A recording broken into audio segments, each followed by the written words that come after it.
Hello and welcome to this new game review. We'll have a look at quite a smooth game by White. Generally, I would suggest submitting games in which you had a lot of problems, in which you did not perhaps understand something, because usually we can learn from moments that we didn't know what to do in, and moments where we made mistakes. But okay, knight f3, nice developing move, knight c6. And this is already a mistake by black, as now after d4, black will eventually have to play d5 probably, and in d4, d5 positions, we should try to use our c-pawn, either to defend the center or to attack the center. So now generally white is better, and he should continue with natural developing moves like bishop f4, e3, maybe bishop d3, c4.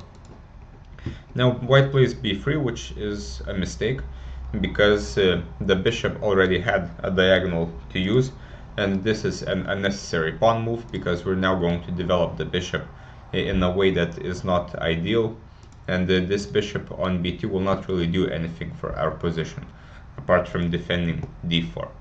So we should aim to develop as quickly as possible in the opening, and if the bishop can already get out, there is no reason to give it another square.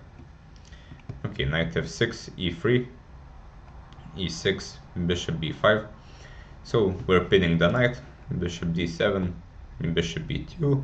Decent developing moves. The bishop had to go back eventually. And a few moves later, white starts his Pillsbury plan of playing f4 and hopefully attacking on the king side. And black does not deal with this in the best way. Perhaps black should have just attacked the bishop on d3. Generally, if black takes this bishop, there will be no attack. So white should probably try to get rid of, not allow the exchange. And of course, black should play with the c-pawn. This is why the knight shouldn't have gone to c6. And now if black attacks the center with c5, rook c8, moves like this, black should be fine.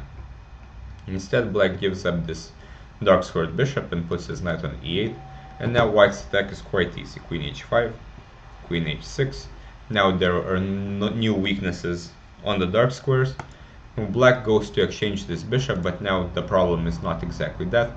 Knight d2, and suddenly white is basically winning, because this is an opposite colored bishop position, and in such positions the winning side is the one that is attacking, because black will not be able to defend any of the dark squares.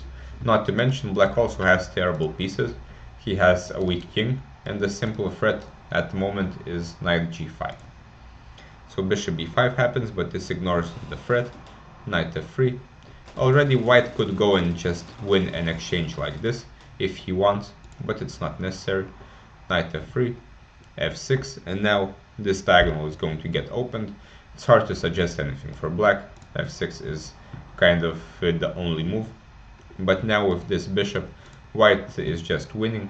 Rook fc1, a nice move involving some more pieces into the game. This pawn doesn't matter much. Knight e5, developing with tempo. And now g4, using the final element needed for our attack. And black gives up his bishop. White takes it, sacrifices a knight. This is all quite smooth. And after king f2, maybe king h1 also, but king f2 is fine. And black gets checkmated, slowly but surely. And after this, bishop f6, the game is over. So quite a smooth game by white, and not too much to criticize from white's side, apart from perhaps b3, which did not really make sense in the view of opening principles.